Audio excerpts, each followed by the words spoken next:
ಇಲ್ಲಿ ವಧೆ ತಿಂತ ಇರೋನು ಗಂಡ ಹೆಂಡತಿ ನಡುವೆ ಬಂದಂಥವನು, 2 ಮಕ್ಕಳ ತಾಯಿಯ ಮನಸ್ಸನ್ನ ಕದ್ದವನು. ಪರರ ಪತ್ನಿಯನ್ನ ಪಟಾಯಿಸಿಕೊಂಡಿದ್ದಕ್ಕೆ ಜನ ಹೀಗೆ ಹೊಡಿತಾ ಇದ್ದಾರೆ ಅಂತ ನೀವು ಅಂದ್ಕೋಬೇಡಿ. ಈತ ವಧೆ ತಿಂತ ಇರೋದು ಮನಸ್ಸು ಕೊಟ್ಟವಳನ್ನ ಸ್ವೀಕರಿಸದೇ ಇರೋದಕ್ಕೆ, 2 ಮಕ್ಕಳ ತಾಯಿಯನ್ನ ಆತನ ಮನೆಯೊಳಗೆ ಸೇರಿಸ್ಕೊಳ್ದೇ ಇರೋದಕ್ಕೆ. ಅಂದಹಾಗೆ ಆಕೆಯನ್ನ ಇವನ ಬಳಿ ಸೇರಿಸೋದಕ್ಕೆ ಬಂದವನು ಯಾರು ಗೊತ್ತಾ? ಆ ತಾಯಿಯ ಗಂಡನ ಮನೆಯವರು ಮತ್ತು ಕೈ ಹಿಡಿದ ಗಂಡ. ಆತನ ಹೆಸರು ಶಶಿಕುಮಾರ. ನಗಬಾರದೆ ನಗಬಾರದೆ ನನ್ನೊಲವೇ,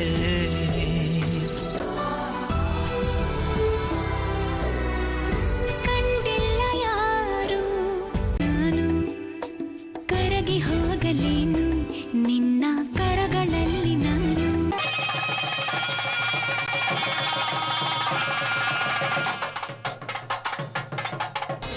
ಇದು 7 ವರ್ಷಗಳ ಹಿಂದೆ ನಡೆದಂಥ ಮದುವೆ ವಿಡಿಯೋ. ಅವತ್ತು ಹುಡುಗ ಹುಡುಗಿ ಇಬ್ಬರೂ ಸಂಭ್ರಮದಲ್ಲಿ ಜೊತೆಯಾಗಿದ್ರು. ಹುಡುಗನ ಮನಸ್ಸಲ್ಲಾಗಲಿ ಹುಡುಗಿಯ ಮನಸ್ಸಲ್ಲಾಗಲಿ ಬೇರೆ ಯಾವುದೋ ಭಗ್ನ ಪ್ರೀತಿಯ ನೆರಳು ಇರಲಿಲ್ಲ. ನಿನಗೆ ನಾನು ನನಗೆ ನೀನು ಅಂತ ಅಂದ್ಕೊಂಡು ಒಪ್ಪಿ ಮನಸ್ಸು ಕೊಟ್ಟು ಒಂದಾದಂಥ ಜೋಡಿ ಇವರದ್ದು. ಮಂಡ್ಯದ ಕುವೆಂಪು ನಗರದ ಹೌಸಿಂಗ್ ಬೋರ್ಡ್ ನಿವಾಸಿಯಾಗಿರುವಂಥ ಶಶಿಕುಮಾರನನ್ನ ವರಿಸಿದವಳು ಮೈಸೂರಿನ ಕ್ಯಾತಮಾರನಹಳ್ಳಿಯ ಲಕ್ಷ್ಮಿ. ಅವತ್ತು ಈ ಲಕ್ಷ್ಮಿ ಮನೆ ಬೆಳಗುವಂಥ ಮಹಾಲಕ್ಷ್ಮಿಯಾಗಿ ತನ್ನ ಬದುಕಿನೊಳಗೆ ಬಲಗಾಲಿಟ್ಟಿದ್ದಾಳೆ ಅಂತಾನೆ ಶಶಿಕುಮಾರ ಅಂದ್ಕೊಂಡಿದ್ದ. ಆಕೆಗೆ ಈ ಮನೆಯಲ್ಲಿ ಯಾವ ಕಷ್ಟನೂ ಆಗಬಾರ್ದು, ಅವಳು ಯಾವತ್ತೂ ಇಲ್ಲಿ ಕಣ್ಣೀರು ಹಾಕುವ ಹಾಗೆ ಆಗಬಾರ್ದು, ಹಾಗ ಅವಳನ್ನ ನೋಡ್ಕೋಬೇಕು ಅಂತ ಅಂದ್ಕೊಂಡಿದ್ದ. ಆದರೆ ಆಕೆಯನ್ನ ಖುಷಿಯಾಗಿಡೋದಕ್ಕೆ ಆರಂಭದಲ್ಲಿ ಅವನಿಂದ ಆಗಿರಲೇ ಇಲ್ಲ. ಆಕೆ ಮಾತಿಗೆ ಅಳ್ತಾ ಇದ್ಲು, ತವರಿಗೆ ಹೋಗ್ತೀನಿ ಅಂತ ಹೇಳ್ತಾ ಇದ್ಲು. ಈತ ಕಳಿಸ್ತಾ ಇದ್ದ. ಒಂದು ಹಂತಕ್ಕೆ ಲಕ್ಷ್ಮಿಯ ಮನಸ್ಥಿತಿಯೇ ಸರಿ ಇಲ್ವೇನೋ ಅನ್ನೋ ಮಟ್ಟಕ್ಕೆ ಹೋಗಿತ್ತು.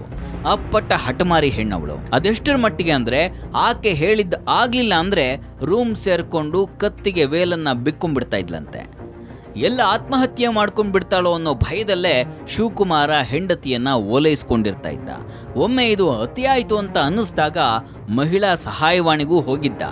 ಒಂದ್ಸಲ ಪುನಃ ಅದೇ ಥರ ಗಲಾಟೆ ಮಾಡಿ ಮನೆಯಲ್ಲಿ ಬಾಕ್ಲ ಹಚ್ಕೊಳ್ಳೋದು, ನೇಣು ಹಾಕೊಳ್ಳೋದು, ಸಾಯೋದು. ಡೈಲಿ ನನಗೆ ಟೆನ್ಷನ್ ಕೊಡ್ತಿದ್ಲು.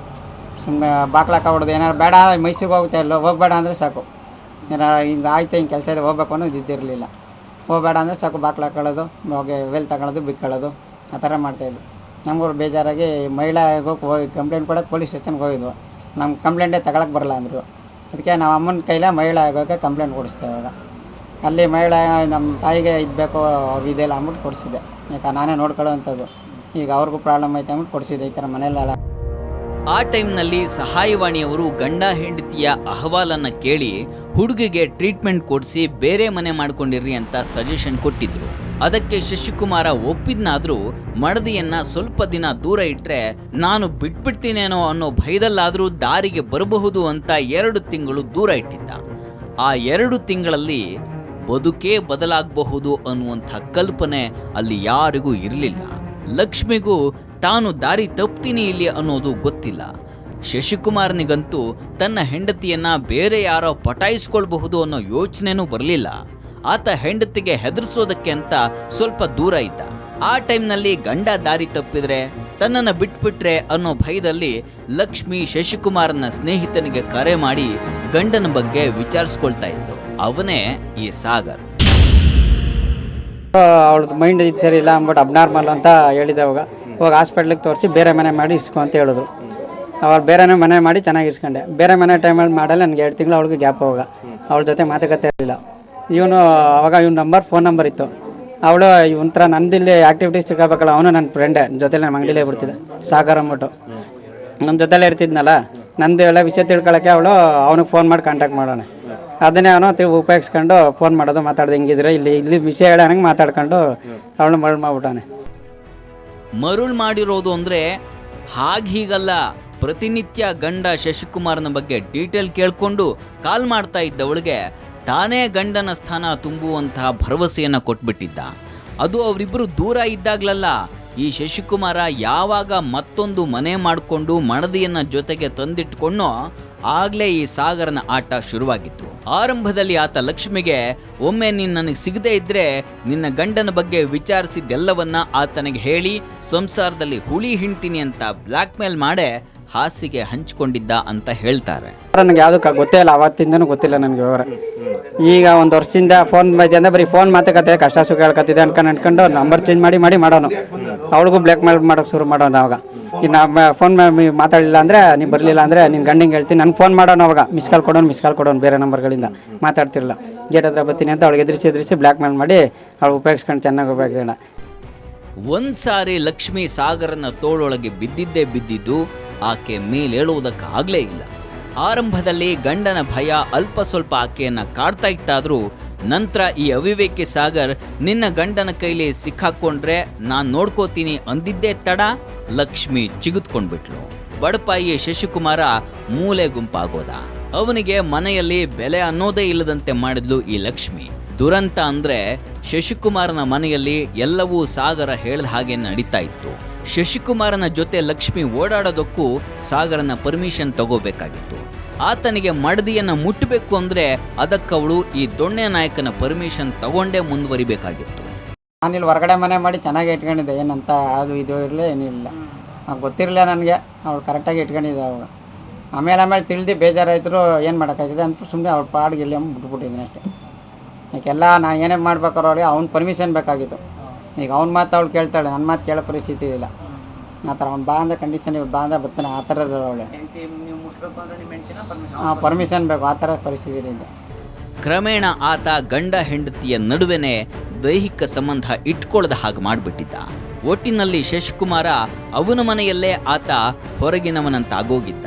ಅಷ್ಟಾದ್ರೂ ಮಡದಿಯ ಬಗ್ಗೆ ಈ ಅಮಾಯಕನಿಗೆ ಅನುಮಾನನೇ ಬಂದಿರಲಿಲ್ಲ. ಯಾವಾಗ ಆಕೆ ಬೇರೆ ಬೇರೆ ದುಬಾರಿ ವಸ್ತುಗಳನ್ನ ಮೊಬೈಲ್ನಲ್ಲೆಲ್ಲ ಖರೀದಿಸಿ ತರೋದಕ್ಕೆ ಶುರು ಮಾಡಿದ್ಲೋ ಆಗ್ಲೇ ಅವನಿಗೆ ಹೆಂಡತಿಗೆ ಹಣ ಹೇಗೆ ಸಿಗ್ತಾ ಇದೆ ಅನ್ನೋ ಡೌಟ್ ಶುರುವಾಗಿತ್ತು. ಅದಕ್ಕವಳು ಅಮ್ಮನ ಮನೆಯಲ್ಲಿ ಕೊಟ್ಟಿದ್ದು ಅಂತ ಹೇಳ್ತಾ ಇದ್ಲು. ಹಾಗಾಗಿ ಅದನ್ನು ಅನುಮಾನಿಸೋ ಹಾಗಿರಲಿಲ್ಲ. ಲಕ್ಷ್ಮಿ ಯಾವಾಗ ನೋಡಿದ್ರೂ ಕೂಡ ಮೊಬೈಲ್ನಲ್ಲಿ ಮಾತಾಡ್ಕೊಂಡೇ ಇರ್ತಾ ಇದ್ಲು. ಯಾರು ಅಂತ ಕೇಳಿದ್ರೆ ಅಮ್ಮ ತಮ್ಮ ಅಂತ ಹೇಳ್ತಾ ಇದ್ಲು. ಆದರೆ ಆ ಹೆಸರಿನಲ್ಲೆಲ್ಲ ಈ ಸಾಗರನ ನಂಬರ್ಗಳನ್ನೇ ಸೇವ್ ಮಾಡಿಕೊಂಡು ಅವನ ಹತ್ರನೇ ಮಾತಾಡ್ತಿದ್ಲು ಅನ್ನೋದು ಶಶಿಕುಮಾರನಿಗೆ ಗೊತ್ತಾಗಿದ್ದು ತುಂಬ ತಡವಾಗಿ. ಒಂದು ಮಗು ಆಯಿತು. ಇನ್ನೊಂದು ಮಗು ಆದಮೇಲೆ ಅಲ್ಲಿ 2 ತಿಂಗಳಿಂದ ಅವಳ ಫೋನ್ ನಂಬರು ಅದು ಇದು ಕಾಂಟ್ಯಾಕ್ಟ್ಗಳು ನಂಗೆ ಸಿಕ್ತು, ಗೊತ್ತಾಯಿತು. ಆದರೆ ನಂತರ ಸಾಕ್ಷಿ ಇರಲ್ಲ, ಸುಮ್ಮನೆ ವಾರ ಮಾಡಿ ಬಿಡ್ತಿದ್ದೆ. ಬೇಡ ಅಂತ ಬಿಡೋರು ಬೇರೆ ನಂಬರ್ ಬರೋದು, ಸಿಮ್ ಬೇರೆ ನಂಬರಿಂದ ಎಕ್ಸ್ಚೇಂಜ್ ಮಾಡಿ ಮಾಡೋರು ನಂಗೆ ಗೊತ್ತಾಗಂಗೆ. ಅವಳು ಫೋನಲ್ಲೇ ಮೊಬೈಲಲ್ಲೇ ಮಮ್ಮಿ ಅಪ್ಪ ಅಂತ ಹೆಸ್ರು ಹಾಕೊಂಡು ತಮ್ಮನ ಹೆಸ್ರು ಹಾಕೊಂಡು ಮಾತಾಡ್ತೀನಿ. ನಮ್ಮ ಮಮ್ಮಿ ಮಾಡೋರೆ, ನಮ್ಮ ಅಪ್ಪ ಮಾಡೋರೆ ಮಾತಾಡಿದೆ. ಎದುರಿಗೆ ಡೈರೆಕ್ಟ್ ನನ್ನ ಎದುರಿಗೆ ಮಾತಾಡ್ತಿದ್ರು. ನಮಗೆ ಯಾವುದೋ ಗೊತ್ತಾಯ್ತಿರಲಿಲ್ಲ ವಿಷಯ. ಆರಂಭದಲ್ಲಿ ಶಶಿಕುಮಾರ ನಿಜವಾಗ್ಲೂ ಆಕೆಯ ತವರಿನವರೇ ಯಾರೋ ಕರೆ ಮಾಡಿದ್ರು ಅಂತ ಅಂದ್ಕೊಂಡಿದ್ದ. ಆದರೆ ಯಾವಾಗ ಆಕೆಯ ದುಬಾರಿ ಗಿಫ್ಟ್ಗಳನ್ನ ಅವರು ಕೊಡಿಸಿಲ್ಲ, ಅವರು ಅವಳಿಗೆ ರೊಕ್ಕನೂ ಕೊಟ್ಟಿಲ್ಲ ಅನ್ನೋದು ಗೊತ್ತಾಯ್ತೋ ಆಗ್ಲೇ ಆ ಕರೆಗಳ ಬಗ್ಗೆ ಇವನಿಗೆ ಡೌಟ್ ಬಂದು ಚೆಕ್ ಮಾಡಿತ್ತು. ಆಗ ಕೂಡ ಬೇರೆ ಯಾರೋ ಹುಡುಗರದ್ದು ಅನ್ನೋದನ್ನ ಅವನು ಪತ್ತೆ ಮಾಡಿದ್ದ. ಅಷ್ಟೆಲ್ಲ ಮಾಡೋ ಹೊತ್ತಿಗೆ ಶಶಿಕುಮಾರನಿಗೆ ಡೌಟ್ ಬಂದಿದೆ ಅನ್ನೋದು ಲಕ್ಷ್ಮಿಗೂ ಗೊತ್ತಾಗಿತ್ತು.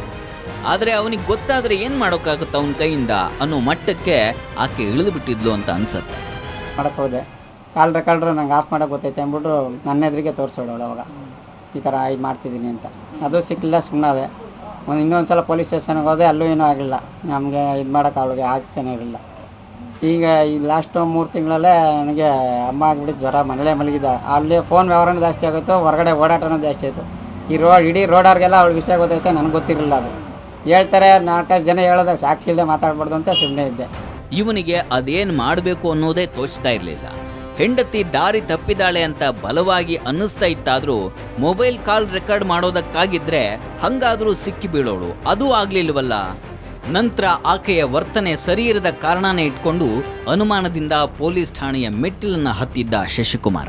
ಆದ್ರೆ ಈ ಲಕ್ಷ್ಮಿ ಪೊಲೀಸರನ್ನೇ ಈತನಿಗೆ ಅನುಮಾನ ಅಂತ ಕನ್ವಿನ್ಸ್ ಮಾಡಿಬಿಟ್ಲು. ಜಗಳ ಆದಾಗ ಅವ್ರು ಕಂಪ್ಲೇಂಟ್ ಕೊಟ್ಟರು, ಹೋಗಿ ಮನೆಗೆ ಸೇರಿಸಲ್ಲ ಅಂತ ಕಂಪ್ಲೇಂಟ್ ಕೊಟ್ಬಿಟ್ರು. ನಾನು ಈ ಥರ ಐತೆ ಹೋಗಿ ಅಂತ ಪೊಲೀಸ್ ಸ್ಟೇಷನ್ಗೆ ಹೇಳಿದ್ರೆ ಅವ್ರು ನನ್ನ ಮಾತೇ ಕೇಳೋರು. ದುಡ್ಡು ಕೊಟ್ಬಿಟ್ಟು ಅಲ್ಲಿ ನನ್ನ ಮೇಲೆ ಇದು ಮಾಡಿಸೋರು, ಗುಡ್ಡೆ ಕೊಡಿಸೋರು. ಅವ್ರು ಪೊಲೀಸು ನೀನು ಏನು ಮಾಡ್ಕೊತೀವಿ ಮಾಡ್ಕೊ ಮನೆಗೆ ಹೋಗು, ಅವ್ನು ನೋಡಿದ್ರೆ ಫೋನ್ ಮಾಡು ಅಂತ ಬೆದರಿಕೆ ಹಾಕ್ಬಿಟ್ಟು ನನಗೆ ಕಳಿಸಿದ್ರು. ಅದು ಆಯಿತು, ಸುಮ್ಮನಿದ್ದೆ. ಅವಳಿಗೂ ವಾರ್ನಿಂಗ್ ಮಾಡ್ತಾನೆ ಇದ್ದೆ. ಆಯಿತು ಇವೆಲ್ಲ ಬಿಟ್ಬಿಡೋ ಸುಮ್ಮನಿರು ಅಂತ 3 ತಿಂಗಳಲ್ಲಿ ವಾರ್ನಿಂಗ್ ಮಾಡಿದ್ದೀನಿ. ಬೇಡ ಅಷ್ಟಾದ ಮೇಲಂತೂ ಲಕ್ಷ್ಮಿ ಅಕ್ಷರಶಃ ತನಗೆ ಯಾರದೋ ಜೊತೆ ಸಂಬಂಧ ಇರೋದು ಸತ್ಯ ಅನ್ನೋ ಹಾಗಿರ್ತಾ ಇದ್ಲು. ಶಶಿಕುಮಾರ ಏನೂ ಮಾಡೋದಕ್ಕಾಗದ ಅಸಹಾಯಕತೆಯಲ್ಲೇ ಇದ್ದ. ಈ ಬಗ್ಗೆ ಯಾರಿಗಾದ್ರೂ ಹೇಳ್ಕೊಂಡ್ರೆ ಮಾನ ಹೋಗುತ್ತೆ ಅಂತ ಮನಸ್ಸೊಳಗೆ ಕೊರಗದ. ಮಕ್ಕಳಿಗೆ ತಾಯಾಗಬೇಕು ಅಂತ ಲಕ್ಷ್ಮಿಯನ್ನ ದೂರಾನೂ ಮಾಡಲಿಲ್ಲ. ಆತನ ಈ ಅಸಹಾಯಕತೆಯನ್ನು ನೋಡಿ ಆ ಭಗವಂತನೇ ಒಂದು ದಾರಿ ಸೃಷ್ಟಿಸ್ದ ಅಂತ ಅನ್ಸುತ್ತೆ. ಅವತ್ತೊಂದು ದಿನ ಶಶಿಕುಮಾರನಿಗೆ ಅಚಾನಕ್ಕಾಗಿ ಲಕ್ಷ್ಮಿಯ ಮೊಬೈಲ್ನಲ್ಲಿ ಆಕೆ ಸಾಗರನ ಜೊತೆಗಿದ್ದಂಥ ಫೋಟೋಗಳು ಸಿಕ್ಬಿಟ್ವು. ಅದನ್ನಿಟ್ಕೊಂಡೇ ಶಶಿಕುಮಾರ ಹೆಂಡತಿಯ ಬಾಯಿ ಬಿಡಿಸಿತು. ಅವತ್ತು ಗಂಡನ ಮುಂದೆ ತನ್ನ ಸಂಬಂಧದ ಬಗ್ಗೆ ಒಪ್ಪಿಕೊಂಡಂಥ ಲಕ್ಷ್ಮಿ ಹೇಳಿದ್ದು ತಾನು ಅವನ ಜೊತೆಗೆ ಹೋಗ್ಬಿಡ್ತೀನಿ ಅಂತ. ಈಗ ಇತ್ತೀಚೆಗೆ ಒಂದು 10 ದಿವಸದಲ್ಲೇ ಹೊಸ ಮೊಬೈಲ್ ಕೊಟ್ಟಿದ್ದೀನಿ. ಮೊಬೈಲ್ ಕೊಟ್ಟಿದ್ದೆ ಅಲ್ಲಿ ಮೈಸೂರಲ್ಲಿ ಕೊಟ್ಟಿದ್ದಾನೆ ಅವಾಗ ಮೀಟ್ ಆದಾಗ. ಅದರಲ್ಲೇ ಬಂದು ಫೋಟೋ ಇತ್ತು. ಫೋಟೋ ನಿಂತಾಗ ನಾ ಕೊಡ್ಸಿಲ್ಲ, ಅವ್ನು ಕೊಡ್ಸಿರೋದು. ಅದನ್ನೇ ಮನೇಲಿ ಹೋಗಿ ಬರ್ತಾಳ, ಅವ್ನು ಮನೆಯವ್ರು ಕೊಡ್ಸೋರು ಅದು ಕೊಡ್ಸೋರು ಅಂತ ಬರೀ ಸುಳ್ಳು ಹೇಳೋದು. ಸುಮಾರು ಮೊಬೈಲ್ ಕೊಡ್ಸಿದೆ. ಯಾರು ಫೋಟೋ ಇತ್ತು? ಆ ಹುಡುಗನ ಅವನದು ನಮ್ಮ ಫ್ರೆಂಡ್ಸ್ ಅವಳ ಮೊಬೈಲ್ ಫೋಟೋ ಇತ್ತು. ಅದನ್ನ ನೋಡಿ ಡೈಲಿ ಜಗಳ ಆಗೋದು. ಇನ್ನು ಆ ಮೊಬೈಲೇ ನಾನು ಒಂದು ಸ್ವಲ್ಪ ರೆಕಾರ್ಡ್ ಮಾಡಿ ಇದು ಮಾಡ್ಕೊಂಡು ಇದು ಮಾಡಿದೆ. ಒಂದೆರಡು ಕ್ಲಿಪ್ಸ್ ಹಿಂಗೆ ಸಿಕ್ತು ನನಗೆ. ಆ ಕ್ಲಿಪ್ಪಿಂಗ್ ಸಿಕ್ಕೊಂಡು ಅವಳಿಗೆ ಹಿಂಗೆ ಕೇಳಿದೆ, ವಿಚಾರ ಹಿಂಗೈತೆ, ನಂಗೆ ಎಲ್ಲ ಡೀಟೇಲ್ ನಿಮ್ಮ ಪ್ರತಿಯೊಂದು ಬಯೋಡೇಟಾ ಗೊತ್ತು ಅಂತ ಸುಮ್ಮನೆ ಎದುರಿಸಿದೆ. ಅವಳು ಇರೋದೆಲ್ಲ ಒಪ್ಕೊಂಡು ಹಿಂಗೆ ಐತೆ ಅಂತ ವ್ಯವಹಾರ, ನಾವು ಹಿಂಗೆ ಓಡೋಗೋ ಸ್ಥಿತಿಲಿ ಐತೆ ಅಂದ್ಬಿಟ್ಟು ಹೋಗ್ತೀವಿ, ನಿಮಗೇನು ತೊಂದರೆ ಕೊಡೋಲ್ಲ ಅಂತ ಹೇಳಿ ಇರಿಸ್ಕೊಂಡಿದ್ವಿ. ಈಗ ಕೊಟ್ಟಿರೋ ತೊಂದರೆ ಸಾಕಾಗಿಲ್ವಾ? ಇಷ್ಟು ದಿನ ಆ ಶಶಿಕುಮಾರನನ್ನ ತಾಳಿಗೆ ನೀನು ಬಾಳಿಗೆ ಅವನು ಅನ್ನೋ ಹಾಗೆ ಬದುಕಿದ್ಲಲ್ವಾ? ಅದು ಅನ್ಯಾಯ ಅಲ್ವಾ? ಶಶಿಕುಮಾರ್ನಂಥ ಬಡಪಾಯಿ ಗಂಡನಿಗೆ ಮಾತ್ರ ಇಷ್ಟೆಲ್ಲ ಮಾಡಿನೂ ಹೆಂಡತಿ ಹೀಗೆ ಹೇಳೋದಕ್ಕೆ ಸಾಧ್ಯ. ಸತ್ಯ ಗೊತ್ತಾದ ಮೇಲೂ ಅವನ ಜೊತೆಗೆ ಒಂದೇ ಸೂರಿನಡಿ ಇರೋದಕ್ಕೆ ಸಾಧ್ಯ. ಹೆಂಡತಿಯ ವಂಚನೆ ತಿಳಿದ ಮೇಲೂ ಈ ಶಶಿಕುಮಾರ 10 ದಿನಗಳ ಕಾಲ ಅವಳನ್ನ ಅವನ ಮನೆಯಲ್ಲಿ ನೆಮ್ಮದಿಯಾಗಿರೋದಕ್ಕೆ ಬಿಟ್ಟಿದ್ದ. ಆಕೆ ಹಾಗೆ ಇದ್ದಿದ್ರೆ ಇನ್ನಷ್ಟು ದಿನವೂ ಬಿಡ್ತಾ ಇದ್ನೇನೋ. ಆದರೆ ಅವಳೇ ಅವತ್ತು ಅವನ ಮನೆಯಿಂದ ಎದ್ದು ಬಂದಿದ್ಲು. ಆಗ ಅವಳ ಎದೆಯಲ್ಲಿ ಪ್ರಳಯದ ನೋವಿಗೆ ಕಾರಣವಾಗಿದ್ದು ಸಾಗರನ ಅಬ್ಬರ.